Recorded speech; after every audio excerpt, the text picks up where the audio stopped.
Hey everyone. So I decided let's go ahead and bring up a topic that I feel like really deserves to be mentioned. We all have that movies out there that we love to talk about. Films that really inspire us. Movies that just are so much fun. We always like to praise films. Call movies amazing. Some of our best. Some of the greatest ever. But here's one issue I noticed. Some of those reasons don't really apply well to why you enjoy a film. Most people who love movies only love them because they grew up with them. It seems that they have lots of movies they've seen as a kid, but they just remember watching them a lot as a kid and consider that a reason to love the film so much. Now, maybe there are ways that could work, but in my opinion, here's why you can't really go with that excuse. So, this is just my long video of why I think that we really need to be serious about how we feel about movies, and we can't just love them because we grew up with them. We saw them as a child, and because of that, that means they're great. They can bring nostalgia, but let's just bring this up. Now, there are plenty of movies I grew up with that I have a big love for. You know, Toy Story movies, Incredibles, Lion King, so forth. But the thing is, I look back at those movies now, and even though from what I see now, remember thinking the same as a kid, there you go. That's perfect proof because from what I look at them now, it seems that what I see is honestly pretty amazing. Back then, I saw amazingness, and the fact that I was able to see that same thing now is kind of just a coincidence. But seriously, though, I had to look back at these films for what they are. I had to look back and make sure that what I loved as a kid, I can still love to this day. Because, as a matter of fact, there are plenty of movies I remember enjoying as a kid that I look back at now and say, just no. No. And mostly because as a kid, yeah, it seems like looking at those movies really did something for me as a young goer. I was hoping for something exciting, and that's what I got. And now I look back, I want to focus on the story more, and as I look more into it, I notice. Uh, so that's just the thing here. There's always going to be a movie out there you saw as a child, but you really don't think there's much you need to think about. Because if you want to love that movie still, you gotta look back at it actually. You can't just know that you liked it as a kid and think that because of that you're gonna call it a great movie because you grew up with it. You had fun with it as a kid, so that means you love it now. Really, that thing only really works with movies you actually do love watching now. If there's a movie that you loved as a kid and you still love now, then there you go. But there's a movie out there you loved as a kid but don't actually have an opinion on it now, or don't care about an opinion now, that doesn't seem like something you need to give your love for. Like, let's say with some older films, for example. I don't know. There's lots of movies to choose from, so I can't really give an example. There's a lot. But there are movies that we all love, okay? And I know that I shouldn't be upset at people who love a movie that I don't like. I just feel that they can't give me a good reason if all they can say is they grew up watching it. They watched it a lot as a kid, so that means that now, looking back, they love it. I know that seems like an unfair thing because if you watch a movie so much as a kid, there is a big high chance that you are still going to love this movie because you saw it so much. I mean, hell, that's what I think about the Toy Story movies. I watched them so much, I definitely love them. But it's a high chance, but that doesn't mean that it's 100%. So you do still gotta think about it. I mean, what are movies you just saw as a kid twice or three times? A movie that you watched as a kid and liked. Well, what did you like it? What did you like about it? Just you gotta think about that. What did you like about that movie as a kid?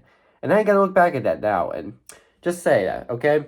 So why did you like it as a kid? Just go with that and then look at the movie again, watch it, and see if you could still catch up with all those things that you remember enjoying. See if those things still hold up, and if they do hold up, your movie can get the praise. But if you look back at them and you don't seem to like that as much, then you're gonna have to give that movie the real criticism you feel.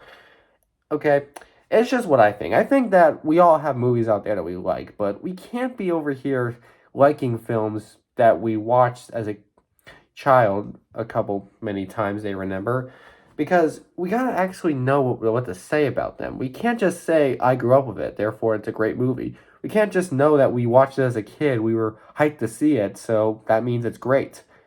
That's just the thing here. It's fan hype. Things that you're incredibly hyped about, you really don't want to criticize. But unfortunately, as much as it is hard to criticize something you were incredibly hyped for, it does have to happen. I know it may be something that you feel you deserve to be amazing, but if it didn't come out amazing, you gotta get that information out, okay? I'm sorry, but you can't just love something because you were hyped seeing it. You can't be hyped to see something and then you saw it, you don't care what your opinion is, you just know that you were so hyped to watch it, so you're gonna give it the love you deserve. Because that ain't it, you know? That's just not how it works. There are plenty of hype movies out there that definitely, I'm sure none of us could live up to hype for. I'm just saying, you know? Again, it's a big selection to choose from, so I can't really name a bunch off the top of my head, but we all should know that there are movies out there that have so much fan hype towards them. So many people invest in seeing them, so much of a big awesome comes towards it, and then the end results are something that isn't great. Let's take that with the billion-dollar films, for example. You know what made $1 billion? Practically every Transformers sequel. So, any Transformers lovers? I mean, I can't have anything to say. I'm not really a fan of Transformers, as I admit, but if you are someone who has seen the Transformers movies, you gotta give your opinion on what you thought of the Transformers film, because those movies made $1 billion. It doesn't automatically mean they're great. Apparently, the Transformers sequels were very well in the box office numbers, but critics call them cheap, expensive, ridiculous. They just give it a lot of criticisms. If you like it, then you're perfect for that. But it's just that, it's proof that if the movie made $1 billion, that doesn't mean it's great. I mean, it means it was successful, but it doesn't mean it's great. So it will definitely lead up to more, but in terms of what you thought of it, you can make the decision on what you want to, if you want to see something else towards it.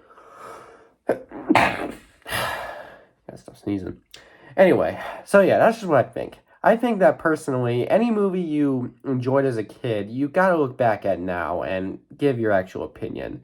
There's a chance that you will still love it like you did as a kid, or there's the chance that you don't remember it as well, so you look back and the film isn't as great as you grew up with. But you can't be too scared to ruin your childhood. I mean, you're not ruining your childhood by changing opinions. You're just, it changes. Things change. That's how evolution grows. You think I wanted this puberty or this big height? I did. But maybe there are some people out there who didn't, but got it anyway. Unfortunately, there's things that will have to happen when growing up, and changing your opinion on a movie is one of them. Another thing I want to talk about before I end this video is when it comes down to loving something too much, to not want to criticize it. This is one thing I seem to notice in the same kind of pattern.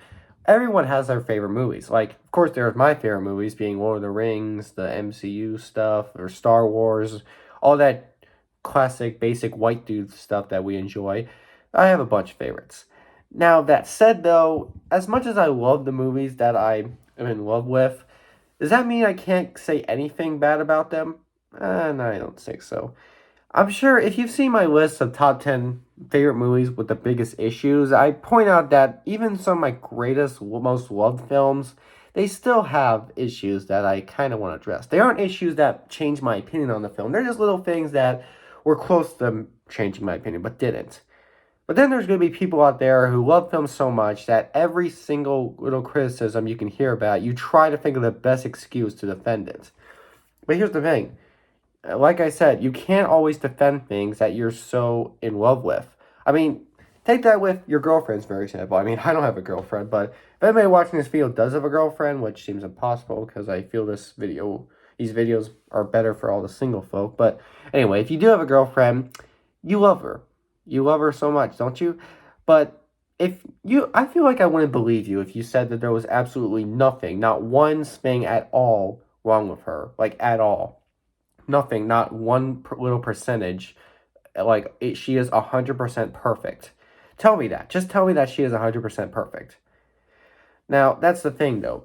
Movies, there is never going to be a film out there that is 100% perfect. Every movie, there are great movies, there are bad movies. So many great movies still aren't flawless 100%. There are still issues that can be looked at with these movies. That doesn't mean they're going to be a criticism towards them. They're just the little things that almost could become a huge problem, but didn't, thankfully. Like with the Lord of the Rings movies, for example. They're fun. They're exciting. They have lots of great stuff. But there are some things to look back at with these films. Like, with the third film, for example, that one's amazing. But it did have that issue with all the endings being poorly rendered to make it seem like you were ready to get out of your seat, but then they just keep going in a weird way. That was my big issue with The Return of the King. It's an amazing movie. It's definitely the top three. But that whole ending trick thing did sort of come off as a little bit annoying. Thankfully, not too annoying. So, again, that's just something that almost annoyed me, but didn't. But it still is a little issue I like to point out. If you have an issue with a movie, you can't be too scared to point it out. I know it's fun to defend your films, and you can defend them. But you still gotta know that as much as you love to defend the film, you can't just say that there is nothing about it that you were bothered by. I mean, maybe there is a movie out there that didn't bother you in any way possible, but I just think that it seems rare, okay? So if there is something that bothered you, you can't be too scared to point it out. I mean, I know you want to love something so much, but like there could be a fan out there who about that whole ending thing's like, well, I mean, the endings were good, so I really don't care. I think that the pasting is maybe someone likes that. That's just the thing. The thing is, look, you can't be too scared to let your opinions out. That's really the message this entire video is. I just want to point out that you really don't need to be too scared to say things that you feel. If you feel a movie hasn't aged well than what you saw growing up, that's cool. You can bring that up. If you feel a movie didn't live up to the hype, you can point it out. If you feel a movie was so amazing yet did have one little issue, don't be too scared to point it out. There's nothing wrong with pointing out issues with things that you may really want to try your hardest to defend. You can still do a great job defending it, but if there is one case where you can recognize an issue, don't be too scared of it. Don't hide from it. Don't get so try your hardest to defend it. Just accept it if you want to. Or I guess if you really do have no issue with that, then go ahead, keep defend. But really, truth be told, always be honest about your movie reviews. Don't ever try to protect your childhood or anything like that. Just really got to be honest with things. That's really what I'm trying to point out here. So that's the message of this stupid video. Always be honest about your film reviews. Don't hide things that you feel are going to upset your childhood or upset the hype that you have for the movie. You got to give an opinion, because if you don't have an opinion for a movie, if you just want to enjoy it because you watched it a lot as a kid or were so hyped to see it, I'm sorry, that just isn't good. That won't work. I can't accept an opinion like that. You gotta have the opinion on watching the film. You can't just have it from post or pre-experience. You gotta have the opinion based on, what you actually saw and what you can get out of it, not what you saw very young or what you were hoping to see. That's just what it is. Anyway, that's the message, a little moral for the story. So if you want to see my YouTube channel have more morals and be kid-friendly, then too bad. This is going to come once in a while.